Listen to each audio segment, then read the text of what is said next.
Hello and welcome to all. आप सभी का स्वागत है मैथमेटिक्स के इस क्लास में। आप देख रहे हैं जय टेक्निकल क्लासेस और मैं जेपी शर्मा। आज आपके लिए class 12 subject mathematics lesson 3 matrix of blue की स्पेशल क्लास लेकर आया हूं। तो बिना समय गंवाए आप हमारे चैनल को लाइक एवं सब्सक्राइब करें, जिससे आप सबका प्यार, आशीर्वाद और मोटिवेशन मिलता रहे एवं आने वाली नए वीडियो की नोटिफिकेशन आपको मिलती रहे।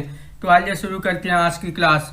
इस क्लास में हम लोग क्लास 12 की मैथमेटिक्स के लेसन 3 मैट्रिक्स, जिसको आप ब्लू कहते हैं, के बारे में स्टडी करेंगे।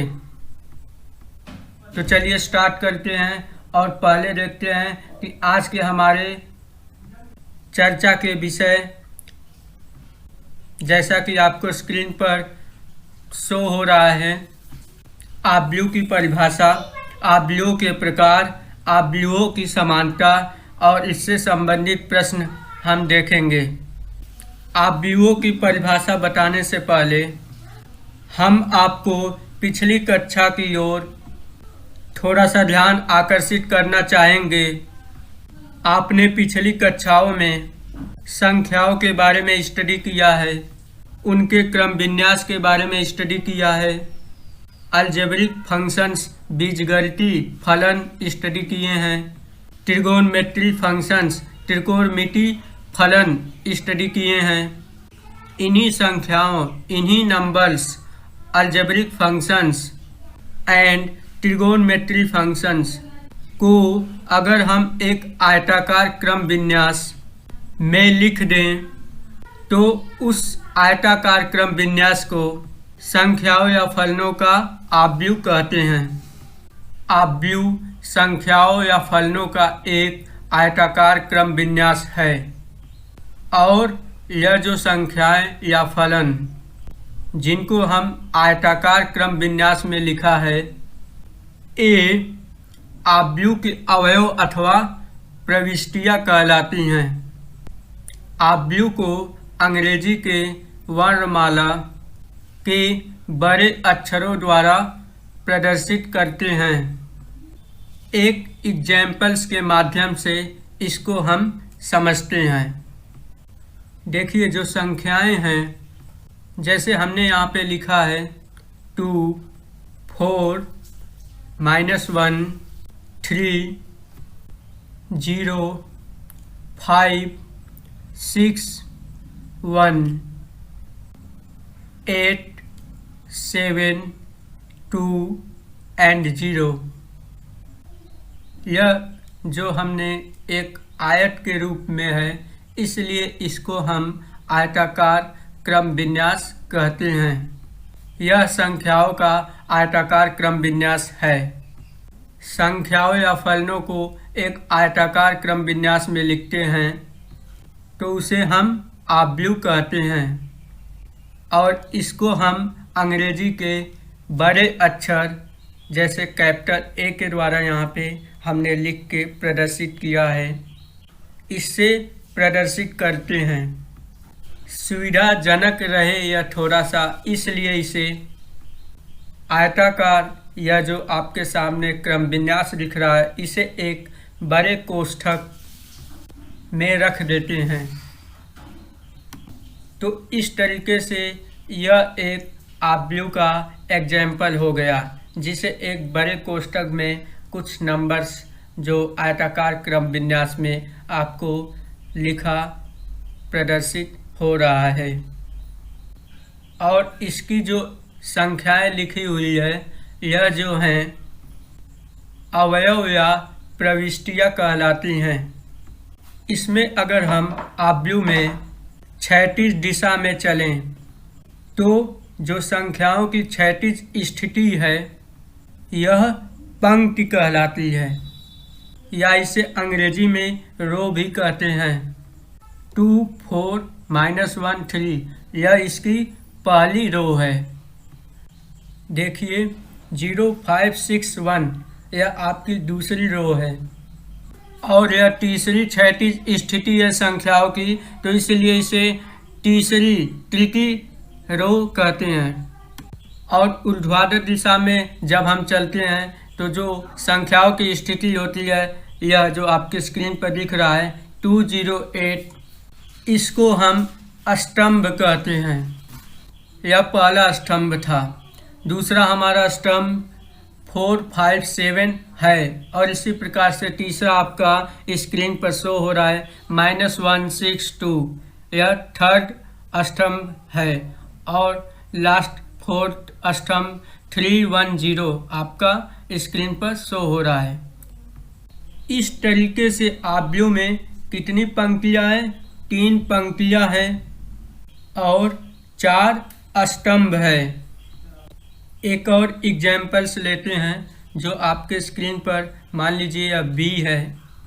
√3, 4, 7, 2, 5, 0, -1, 2, 3। यह भी एक आव्यूह का उदाहरण है। इसमें देखिए यह 1, 2 और 3 पंक्तियां हैं और 1, 2 और 3 स्तंभ हैं। 3 पंक्तियां और 3 स्तंभ है। इसका जो अवयव है, यह पहला अवयव है। इसका जो पहला अवयव है उसे A11 भी लिखते हैं। यह पहली पंक्ति और पहले स्तंभ का अवयव है, इसलिए इसे A11 लिखते हैं। यह पहली पंक्ति और दूसरे स्तंभ का अवयव है, इसलिए इसे A12 लिखते हैं। यह पहली पंक्ति और तीसरे स्तंभ का अवयव है, इसलिए इसे A13 लिखते हैं। अब यह दूसरी पंक्ति शुरू हो गई तो इसे हम A21 लिखते हैं। दूसरी पंक्ति और पहला स्तंभ, और यह आपका दूसरा पंक्ति और दूसरा स्तंभ है, इसलिए इसके अवयव को A22 लिखते हैं। यह दूसरी पंक्ति और तीसरा स्तंभ है, इसलिए इसे अवयव A23 भी कहा जाता है। यह जो है फिर हमारी तीसरी पंक्ति शुरू हो गई। जो पहला स्तंभ है यह हमारा A31 है। यह तीसरी पंक्ति और दूसरे स्तंभ का एलिमेंट है, इसलिए इसे A32 है। और यह तीसरे स्तंभ और तीसरे पंक्ति का एलिमेंट है, इसलिए इसे A33 है। एक और अव्यूह लेते हैं। यह B 3×3, 3×3 3 पंक्तियाँ और 3 स्तंभ का अव्यूह आपके स्क्रीन पर B दिख रहा होगा। अगर हम एक अव्यूह और ले लें, cos theta sin theta -sin theta cos theta, तो यह भी एक अव्यूह है। यह फलनों का एक आयताकार क्रम विन्यास है जिसमें 2 पंक्तियाँ हैं और 2 स्तंभ हैं। यह 2×2 का अव्यूह है। इसके आगे हम बताएंगे अव्यूहों के कोटि के बारे में, लेकिन उससे पहले कुछ और यहाँ पर अव्यूहों के बारे में जानकारी प्राप्त कर लेते हैं। जैसे कि एक और एग्जाम्पल्स लेते हैं। बीजगणितीय फलन, मान लीजिए A ब्रैकेट में x + 1, 0, -3, 2x, 3, 5, -1, 2, 8 ब्रैकेट क्लोज। तो इसमें जिसमें पंक्तियों की संख्या और स्तंभों की संख्या बराबर हो, तो उसमें ऐसे जो A देखिए इसका एक वर्ग टाइप में बन रहा है, जब क्योंकि स्तंभों की संख्या बराबर है। इसमें 3 पंक्तियाँ है और 3 स्तंभ है, तो इसमें एक वर्ग टाइप का बन गया जब पंक्तियों की संख्या और स्तंभों की संख्या बराबर हो। तो इसमें हमें एक यह जो संख्याएं मिलती है, इनको हम कहते हैं विकर्ण, डायगोनल। यह अव्यूह का हमारा विकर्ण है। इसकी आगे हमें ज़रूरत पड़ेगी, इसलिए हमने यहाँ पे आपको बता दिया। इसमें हमारा इस विकर्ण में A11 एलिमेंट आता है, A22 एलिमेंट आता है और A33 एलिमेंट आता है। यह इसका विकर्ण हो गया। ओके, तो हमने समझ लिया कि आव्यूह क्या है। एट लास्ट आव्यूह क्या है? यह संख्याओं या फलनों का एक आयताकार क्रम विन्यास है और यह संख्याएं या फलन इस आव्यूह के अवयव या प्रविष्टियां कहलाते हैं और आव्यूहों को हम अंग्रेजी वर्णमाला के बड़े अक्षरों के द्वारा व्यक्त करते हैं। Capital A, capital B, capital C या capital X, capital Y, capital Z, इन बड़े अक्षरों के द्वारा इनको हम प्रदर्शित करते हैं। नेक्स्ट हम लोग आव्यूहों की कोटि के बारे में जानेंगे।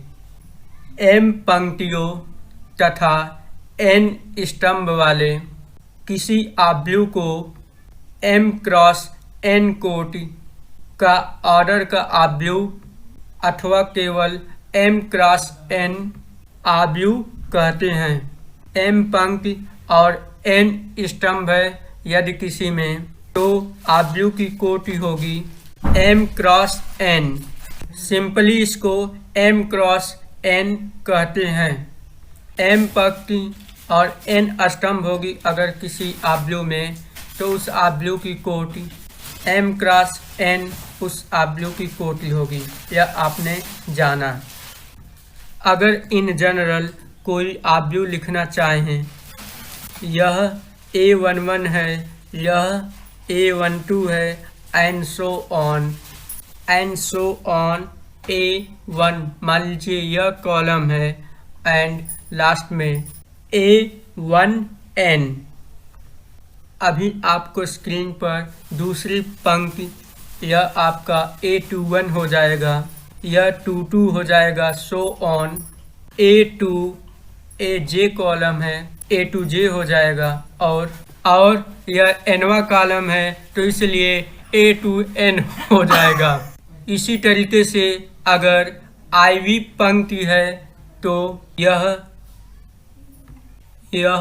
I1 हो जाएगा, यह AI2 हो जाएगा एंड सो ऑन। अगर यह J कॉलम है तो यह AIJ कहलाएगा एंड सो ऑन, AIN कहलाएगा।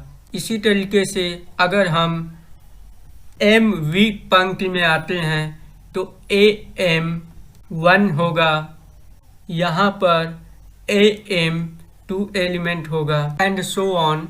यह MV पंक्ति है और J कॉलम है तो AMJ होगा एंड यह आपका AMN होगा। यह जो है एक M पंक्तियाँ है, इसमें 1 2 3 4 M पंक्तियाँ है इसमें और 1 2 3 4 N कॉलम है यहाँ पे। M पंक्तियाँ और N कॉलम वाला यह जनरल आव्यूह है, सामान्य आव्यूह है, जिसका कोटि M क्रॉस N है। तो M पंक्तियाँ और N कॉलम इसमें है तो उसे हम M क्रॉस N कोटि का आव्यूह कहते हैं। इस आव्यूह को अगर कैपिटल A ले लें, जैसा कि आपको स्क्रीन पर शो हो रहा है, कैपिटल A द्वारा इस आव्यूह को प्रदर्शित किया गया है। इन जनरल हम लिख सकते हैं A is equal to IJ M cross N। यह जो IJ एलिमेंट है हमारा जनरल एलिमेंट है, सामान्य अवयव है AIJ, तो AIJ M क्रॉस N। यहाँ पर I की जो वैल्यू है 1 से लेके N तक है। 1 is less than is equal to I is less than equal to M, यानी कि I की वैल्यू 1 से लेकर के N तक है और J की भी वैल्यू 1 से लेके N तक है। 1 is less than equal to A, 2 less than is equal to 1, जहाँ I belongs to natural number. n। I J natural number है, यहाँ पर आई जे की वैल्यू रख दें, A1 रखें, J1 रखें तो A11 एलिमेंट मिल जाएगा पहला। AI1 रख दें और J2 रख दें, A12 एलिमेंट मिल जाएगा। और इस तरीके से यह पूरा आब्लू M क्रॉस N कोटि का आब्लू हमें मिल जाएगा। अब एक इस पर न्यूमेरिकल करते हैं। प्रश्न है, जब किसी आब्लू में 24 अवयव हैं तो इसकी संभव कोटि क्या है। देखिए 24 अवयव हैं, अगर यह M क्रॉस N कोटि का कोई आब्लू है तो उसके अंदर Mn अवयव होंगे। तो अगर 24 अवयव हैं तो इसका मतलब कि इसके जो पंक्तियों की संख्या है और जो स्तंभों की संख्या है उन दोनों के गुना 24 के बराबर होने चाहिए। तो 24 अवयव हैं और इसकी कितनी कोटियाँ होगी, इसे निकालने के लिए हम 24 के ऐसे क्रमिक युग्म ज्ञात करेंगे जिनका गुणनफल 24 आए। जैसे कि आपको स्क्रीन पर दिख रहा है 124, 24 1, यह क्रम युग्मित है। 1 गुना 24 और 24 को 1 में गुना करेंगे तो 24 आएगा। 2 12, 12 2, 3 8, 8 3, 4 6, 6 4, यह क्रमिक युग्म आ गए।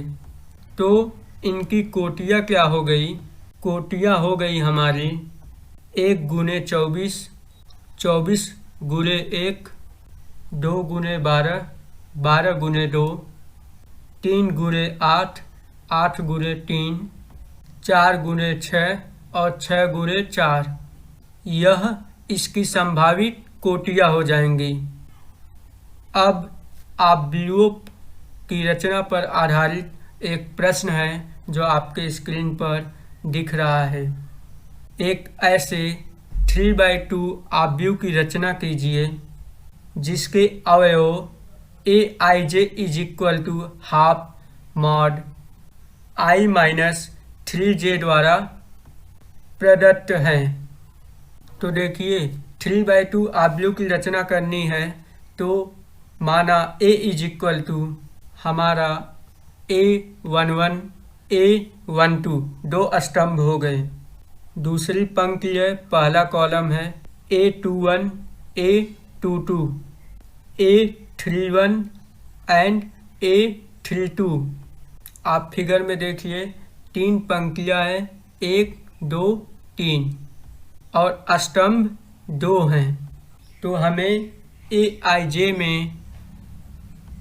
में I और J के मान रख करके, यानी I का मान कितना होगा 1 2 3, पंक्तियाँ है 1 2 3, तो I का मान हमारा होगा 1 2 3 और J का मान क्या होगा 1 और 2।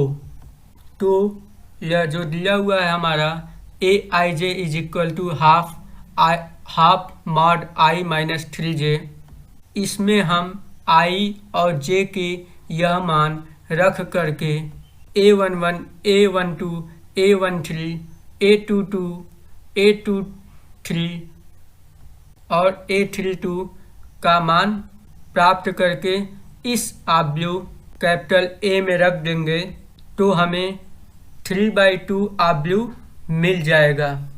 अब आइए रखते हैं पहले A11, आपके स्क्रीन पर दिख रहा है। ओके, I एंड J दोनों का मान 1 1 रखेंगे तो इज इक्वल टू हो जाएगा हाफ मॉड I की जगह पर 1 माइनस 3 इंटू 1, तो यह आ गया A11 is equal to half 1 minus 3 mod, यानी A11 आ गया हाफ मॉड 2, 1 से 3 गया तो 2 मॉड है इसलिए हाफ इंटू 2 माइनस हट जाएगा, 2 से 2 भाग हो जाएगा। तो A11 इज इक्वल टू 2 एकम 2 1 आ गया। अब हम A12 निकालेंगे। A12 is equal half mod आई की जगह पर 1 माइनस 3 इंटू जे की जगह पर 2, तो A12 इज इक्वल हो गया आपका हाफ 1 माइनस 6, यानी A12 इज इक्वल हो गया आपका हाफ। 1 से 6 गया तो आपका आ गया मॉड -5। A12 आ गया -5 है, मॉड में है तो आपका आ जाएगा 5/2। A12 के बाद A21 निकालेंगे। A21 is equal half mod आई की जगह पर 2 माइनस जे की जगह पर 1, 3 इंटू 1 3 हो जाएगा। A21 is equal to half, 2 से 3 गया -1 और मॉड है इसलिए -1 हो जाएगा। तो A21 इज इक्वल, और 1 से 1 गुना करेंगे तो 1/2 आ जाएगा। तो इस प्रकार से A21 इज इक्वल 1/2। नेक्स्ट हम निकालेंगे A22 हो जाएगा हाफ आई की जगह पर 2 माइनस 3 इंटू जे की जगह पर 2, यह हो गया हाफ मॉड 2 माइनस 6, हाफ 2 से 6 गया -4 और -4 हो जाएगा, और 4 को 2 से भाग देंगे 2 आ जाएगा। A22 के बाद में A31 is equal to half I की जगह पर 3 माइनस -3 और जे की जगह पर 1 आएगा तो 3 एकम 3 यानी 3 हो जाएगा। तो हाफ और 3 से 3 गया तो 0, तो हाफ इंटू 0, तो 0 को हाफ से गुना करेंगे तो 0 हो जाएगा। Now A32 is equal to half I की जगह पर 3 माइनस 3 और जे का मान 2, तो 3 दूनी 6 यानी हाफ मॉड 3 से 6 गया 6 गया तो -3 और -3 प्लस बन जाएगा, मॉड लगा हुआ है तो 3 एकम 3/2। अब हम यह जो मैट्रिक्स है हमारी, इसमें हम मान रख देंगे A11। सबसे पहला A11 है, A11 आया है 1 रखेंगे। फिर A12 की वैल्यू 5/2 निकली है, यहाँ पर हमने 5/2 रख दिया। फिर A21 की वैल्यू आप देखिए हाफ है तो हमने हाफ लिख दिया। फिर A22 की वैल्यू यह निकली है हमारे पास, जैसा आप स्क्रीन पे दिख रहे हैं 2, यहाँ पर 2 लिख दिया। उसके बाद में A31 जिसकी वैल्यू 0 आया है 0 लिख देंगे। उसके बाद में A32 की वैल्यू 3/2 आई है इसलिए 3/2 लिख देंगे। इस तरीके से यह A इज इक्वल टू 1 5/2 1/2 2 0 3/2, यह 3/2 आव्यूह की रचना हो गई, जिसमें 3 पंक्तियां हैं, 1 2 और 3, और 2 स्तंभ है 1 और 2। नेक्स्ट अब हम आते हैं आव्यूहों के प्रकार, टाइप्स ऑफ मैट्रिक्स। कितने प्रकार के आव्यूह होते हैं? पहला है स्तंभ आव्यूह, जिसे कॉलम मैट्रिक्स कहते हैं। स्तंभ आव्यूह ऐसा आव्यूह जिसमें केवल एक स्तंभ होता है, जैसे 1 2 3 4। स्तंभ एक है, पंक्तियाँ कई है 1 2 3 4। पंक्ति आव्यूह वह आव्यूह जिसमें केवल एक पंक्ति हो, 1 2 3 और 4, जैसा कि आपको स्क्रीन पर दिख रहा है। इसमें पंक्ति एक है और स्तंभ कई हो सकते हैं, 1 2 3 4। स्तंभ कई है लेकिन पंक्ति एक ही है, इसलिए इसे पंक्ति आव्यूह कहते हैं। वर्ग आव्यूह वह आव्यूह जिसमें पंक्तियों की संख्या और स्तंभों की संख्या बराबर हो, जैसे 2 3 0 1। इसमें 2 पंक्तियां हैं और 2 स्तंभ हैं, तो यह वर्ग आव्यूह हो गया। विकर्ण आव्यूह ऐसा आव्यूह जिसका विकर्ण या जो विकर्ण होता है उसके छोड़ करके बाकी सभी संख्याएं 0 हो, जैसे 1 0 0 0 2 0 0 0 4। यह विकर्ण आव्यूह है। विकर्ण आव्यूह होता है जिसमें केवल विकर्ण में संख्याएं हो, बाकी सभी 0 हों। अदिश आव्यूह वह होता है जिसमें विकर्ण के सभी संख्याएं समान हो, जैसे 2 0 0 0 2 0 0 0 2। विकर्ण की सभी संख्याएं समान हो तो यह अदिश आव्यूह कहलाता है। तत्समक आव्यूह वह आव्यूह होता है जिसकी सभी संख्याएं 1 1 हो, बाकी सभी 0 0 हो। तत्समक आव्यूह वह आव्यूह होता है जिसमें विकर्ण की सभी संख्याएं 1 1 हो और बाकी सभी संख्याएं 0 0 हो, जैसे 1 0 0 0 1 0 0 0 1। इसमें देखिए विकर्ण की सभी संख्याएं 1 1 है और विकर्ण की संख्याएं 1 1 को छोड़कर बाकी सभी संख्याएं 0 0 है, तो यह तत्समक आव्यूह है। इस तत्समक आव्यूह को I से प्रदर्शित करते हैं। शून्य आव्यूह को हम O से प्रदर्शित करते हैं और शून्य आव्यूह के सभी अवयव जो होते हैं वह 0 होते हैं। इसको हम शून्य आव्यूह कहते हैं। आव्यूहों की समानता। नेक्स्ट जो हमारा टॉपिक्स है वह आव्यूहों की समानता। दो आव्यूह A is equal to Aij तथा B is equal to Bij समान कहलाते हैं यदि वह समान कोटियों के हों, उनकी कोटियां समान हो। दूसरा, A का प्रत्येक अवयव B के संगत अवयव के समान हो, अर्थात I तथा J के सभी मानों के लिए Aij बराबर Bij हो।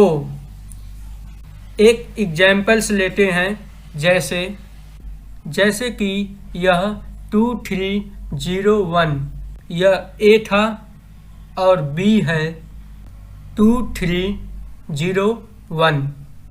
इन दोनों में 2 पंक्तियां हैं और 2 स्तंभ हैं, यानी कोटियां समान है, 2 बाई 2 है।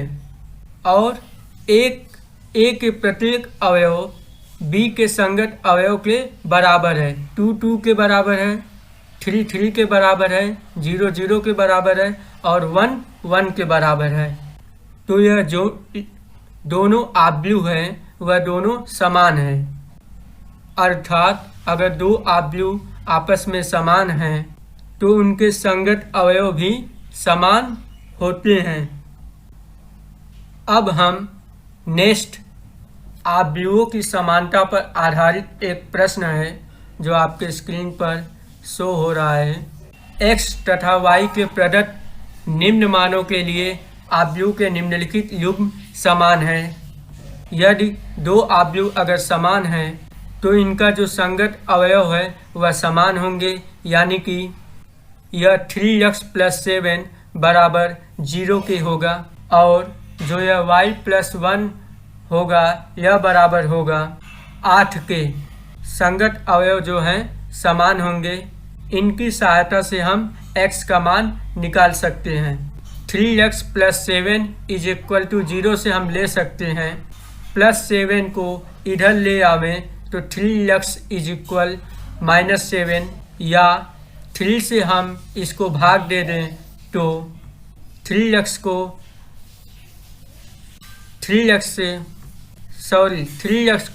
3 से भाग दे देंगे तो x बचेगा और -7/3। यहाँ पर y प्लस 1 इज इक्वल 8 है। इससे हम 1 को हम दूसरी तरफ ट्रांसफ़र करें, 8 के इधर लाएं तो y इज इक्वल हो जाएगा 8 - 1, या कह लीजिए y इज इक्वल 7। तो अगर दो आव्यूह समान हैं तो उनके जो संगत अवयव हैं वह हम समान कर देंगे। इसका संगत अवयव 3x प्लस 7 था और इसका संगत अवयव 0 था, तो 3x प्लस 7 बराबर 0 ले लिया और y प्लस 1 इज इक्वल 8 ले लिया। तो इस प्रकार से हमने x और y के मान निकाल लिए। इसी प्रकार से 5 को y-2 ले लें या 2 - 3x 9 के बराबर ले लें, तब भी हम उससे x और y के मान निकाल सकते हैं। कोई भी संगत अवयव ले लें। नेक्स्ट हम आपको होमवर्क, गृह कार्य जो आपको करने हैं। पहला प्रश्न, 3/3 कोटि के ऐसे आव्यूहों की कुल कितनी संख्या होगी जिनकी प्रत्येक प्रविष्टि 0 या 1 है। सेकेंड क्वेश्चन, निम्नलिखित समीकरण से x, y और z का मान ज्ञात कीजिए। x plus y is equal to 2, 5 plus z is equal to x, y is equal to 6, 2, 5, 8। यह दो आव्यूह है। इसमें x plus y is equal to 6, 5 plus z is equal to 5 लेकर के x, y is equal to 8 के बराबर करके हम और 2 बराबर 2 करके इससे हम x, y और z का मान निकाल सकते हैं। तो आज के लिए बस इतना ही। आप सभी का बहुत बहुत धन्यवाद।